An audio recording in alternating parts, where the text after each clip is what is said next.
प्रिय विद्यार्थियों, मेरा घर कहाँ कहानी के अंतर्गत हमने मेरा घर कहानी में सोना के चित्रण का अध्ययन किया। साथ ही निम्न वर्गीय अभावग्रस्त नारी के शोषण और यातना परक जीवन की कथा इस कथन की भी हमने समालोचना की। आज हम कहानी कला की दृष्टि से मेरा घर कहाँ कहानी की समीक्षा जो है आपके सामने बताऊंगी। कहानी कला अथवा कहानी की रचना विधान की समीक्षा जिन शास्त्रीय आधारों या मानदंडों पर की जाती है उन्हें कहानी के तत्व कहते हैं। समीक्षकों ने कहानी कला के प्रमुख 6 तत्व स्वीकार किए हैं। वे तत्व है कथानक या कथा वस्तु, पात्र एवं चरित्रांकन, कथोपकथन या संवाद, देश काल व वातावरण तथा भाषा शैली और उद्देश्य। प्रत्येक कहानी की सफलता तथा श्रेष्ठता व न्यूनतमता का निर्धारण इन तत्वों के आधार पर निर्धारित होता है। मेरा घर कहानी की समीक्षा। कहानी तत्वों के आधार पर इसकी समीक्षा की जाएगी। तो इसका जो सबसे पहला बिंदु वह है कथानक या कथा वस्तु। प्रस्तुत कहानी का कथानक महानगर दिल्ली की एक फैशनेबल कॉलोनी के सामने गंदे नाले पर बसी कच्ची बस्ती से संबंधित है। उस कच्ची बस्ती में लाली धोबिन अपने परिवार के साथ रहती है। पति की मृत्यु होने के बाद वह दिगंबर दादा को अपनाती है तथा उसके द्वारा अपनी बेटी सोना का विवाह मंगोलपुरी के ननकू से कराती है। कुछ दिनों बाद बम फटने से दिगंबर दादा की मौत हो जाती है और वह लाली अपने दोनों बच्चों के साथ सारा सामान उठाकर चुपचाप सीमापुरी में चली जाती है। इधर सोना का पति ननकू से मार पीट कर घर से निकाल देता है। तब अपनी माँ का पता न मिलने से गांव के दूर के रिश्तेदार के चाचा रमजान के पास जाती है। फिर वहाँ से उसी पुरानी बस्ती में रघु दादा के पास जाती है। इस बीच वह शोषण का शिकार भी होती है। कच्ची बस्ती में बुलडोजर चलाकर उजाड़ दिया जाता है। तब सोना उस बस्ती के मलबे के ढेर पर ही अपना चलता फिरता ढाबा खोलती है। आलू गोभी की सब्जी के साथ रोटी बनाती है। दिन भर मजदूर ग्राहकों को खिलाकर स्वयं रोटी खाती है और अपनी मर्जी की मालिक बनकर आत्मिक सुख की अनुभूति करती है। इस प्रकार प्रस्तुत कहानी का कथानक संक्षिप्त एवं रोचक है। इसमें मुख्य कथा तो सोना की ही है। वह जिस तरह संघर्ष करती है तथा अभावग्रस्त एवं शोषण से पीड़ित रहकर भी स्वाधीन जीवन यापन करती है वो काफ़ी प्रेरणादायी है। कथानक संभाव्यतः गुण से युक्त, जिज्ञासापूर्ण और सुगठित है। पात्र या चरित्र चित्रण। कहानी में अधिक पात्र नहीं रखे जाते हैं और उसमें जो पात्र प्रमुख होता है उसके चरित्र का पूरा विकास दिखाया जाता है ताकि उसके व्यक्तित्व से कहानीकार के कथ्य को अभिव्यक्ति मिल सके। पात्र विधान की दृष्टि से कहानी में सोना प्रमुख पात्र है। उसकी माँ लाली, रमजान, दिगंबर, दादा रघु और ननकू के अतिरिक्त छोटे साहब आदि इसमें सहायक पात्र हैं। ये सहायक पात्र इस तरह के हैं जिनमें से कुछ का केवल नामोल्लेख हुआ है। ननकू की माँ, विधवा फूफी, ताई, लूली, फकीरन आदि का केवल नामोल्लेख ही इसमें हुआ है।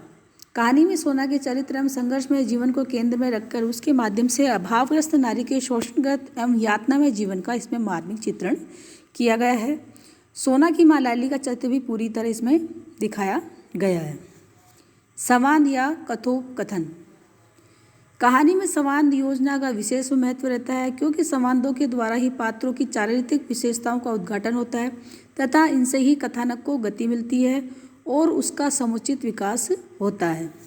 मेरा घर कहाँ कहानी में लाली धोबिन, दिगंबर दादा, ननकू आदि के संवाद नहीं हैं, परंतु कहानी लेखिका ने सोना और रमजान, सोना एवं अन्य पात्रों के संवाद इसमें पर्याप्त रखे हैं। सोना के संवाद संक्षिप्त है तो काफ़ी गतिशील भी है जो कि उसकी मनोदशा का सहज रूप में व्यक्त करते हैं। यहाँ पर एक उदाहरण द्रष्टव्य है। तू कैसे जानती है उसे? वह मेरे चाचा है, मेरे अब्बा राजा दूर का रिश्तेदार, उसके मरने पर आया था। मैं सोना हूँ, मेरा ब्याह मंगोलपुरी के ननकू के साथ माँ ने किया था। उसने मुझे मार पीट कर निकाल दिया। माँ जाने कहाँ चली गई। दिगंबर दादा के मरने के बाद अब मेरा कोई सहारा नहीं है। अब कहाँ जाऊँ? मेरे झोपड़े में चल वही रहे। आखिर मेरी भी कोई जिम्मेदारी बनती है। मतलब तू अकड़ कर खड़ी हो गई सोना। मैं रमजान हूँ, नाम बदल लिया है।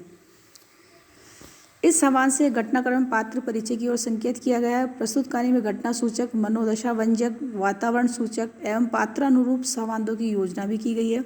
कुछ संवाद संवाद स्वगत कथन के कुछ लंबे संवाद भी है, परंतु वे सरल, स्पष्ट एवं चरित्रों को उभारने वाले हैं। देश, काल एवं वातावरण। परिस्थितियों का इस तरह चित्रण करना कि उससे घटित घटनाओं के प्रति विश्वसनीयता बनी रहे और पात्रों की मानसिक स्थिति का सशक्त उद्घाटन हो सके, इसे कहानी में श्रेष्ठ वातावरण कहते हैं। देश काल के उचित विन्यास से पाठकों में सौंदर्य अनुभूति बढ़ती है और पात्रों के प्रति सच्ची अनुभूति होने लगती है। मेरा घर कहानी में महानगर दिल्ली के गंदे नाले पर बसी कच्ची बस्ती के गंदे वातावरण का चित्रण कर लाली धोबिन की पारिवारिक स्थिति, सोना का स्वभाव, बस्ती में दिगंबर दादा का रोग और पति की मृत्यु के बाद लाली का उसके घर बैठ जाने आदि का वर्णन देशकाल की दृष्टि से अति यथार्थ लगता है। सोना का विवाह मंगोलपुरी के ननकू के साथ होता है, तो उसके घर परिवेश का वातावरण भी उचित ही दिखाया गया है। इसके साथ रमजान उर्फ घनश्याम प्रेस वाले के व्यवहार को देश काल तथा परिस्थितियों के अनुरूप दिखाया गया है। भाषा शैली। प्रस्तुत कहानी में सामान्य प्रचलित शब्दावली का प्रयोग किया गया है। एक दो अंग्रेजी शब्दों के अतिरिक्त इसमें कुछ उर्दू मिश्रित भाषिक प्रयोग भी दिखाई देते हैं। इसमें अधिकतर तद्भव मिश्रित परिनिष्ठित शब्द प्रयुक्त हुए हैं। इसमें वर्णात्मकता अधिक होने से कहानी लेखिका ने गतिशील भाषा का प्रयोग किया है। पात्रों के संवादों में उनके स्तरानुरूप शब्दावली का प्रयोग उचित हुआ है। सोना, रमजान तथा ननकू आदि की भाषा सामान्य स्तर की है। दिल्ली के आसपास के परिवेश में भाषा का जो चलतापन है वह इसमें दिखाई देता है। कहानी के अंत में सोना आत्मनिवेदन एवं संवाद में मुहावरेदार भाषा का प्रयोग किया गया है, जो उस विविध मनोदशा की व्यंजक है। प्रस्तुत कहानी में प्राय वर्णात्मक शैली अपनाई गई है। कुछ स्थलों पर इसमें संवादात्मक, आक्षेपात्मक, व्यंग्यात्मकता, मनोविश्लेषणात्मक शैली का प्रयोग हुआ है। सोना के संवादों में विचारात्मक शैली भी दिखाई दे रही है। इस प्रकार आलोच्य कहानी में भाषा शैली कथानक की प्रामाणिकता, गतिशीलता, पात्रों की मनोदशा अथवा स्तर आदि के अनुरूप प्रयुक्त की गई है। छठा है उद्देश्याभिव्यक्ति। उद्देश्य कहानी का महत्वपूर्ण तत्व माना जाता है। इसके द्वारा कहानीकार अपने मंतव्य का कथानक की प्रतिपाद्यता का प्रकाशन करता है। बिना उद्देश्य के न तो कोई रचना होती है और न हो सकती है। रचना सदा स्वउद्देश्य ही होती है, परंतु उसकी अभिव्यक्ति में रचनाकार कितना सफल रहता है ये उसकी प्रतिभा पर निर्भर करता है। कहानीकार अपनी अभिरुचि के अनुसार अनेक उद्देश्यों को लेकर कहानी रचना में प्रवृत्त होते हैं। वह उद्देश्य सामाजिक समस्याओं से संबंधित अथवा व्यक्तिगत वेदना से संबंधित हो सकता है और राष्ट्रीय हित के आदर्शों पर भी आधारित हो सकता है। यह सब कथानक के चयन के समय ध्यान में रखा जाता है। प्रस्तुत कहानी का कथानक निम्न वर्गीय नारी के अभावग्रस्त यातनामय जीवन एवं शोषण से संबंधित घटनाक्रम पर आधारित है। वह बार बार अन्याय, अत्याचार की शिकार होती है। उसे शोषण और यातना के अतिरिक्त कुछ नहीं मिलता है। वह निरंतर संघर्ष करती रहती है। अंततः वह अपना घर बसाने की लालसा से मुक्त हो जाती है, तब उसे सच्चे सुख की अनुभूति होती है। अतः प्रस्तुत कहानी का उद्देश्य निम्न वर्गीय अभावग्रस्त नारी की शोषण भरी जिंदगी का चित्रण कर व्यंजित करना है कि संघर्ष करने से ही यातनाओं एवं शोषण से मुक्ति मिल सकती है। नारी को काम वासना की गुड़िया न बनकर अपने व्यक्तित्व का इस तरह विकास करना चाहिए ताकि उसे दूसरों के अत्याचार की शिकार न होना पड़े। प्रस्तुत कहानी में साथ ही यह भी व्यंजित किया गया है कि कच्ची बस्तियों में रहने वाले लोगों का जीवन मानवीय संवेदना की अपेक्षा रखता है।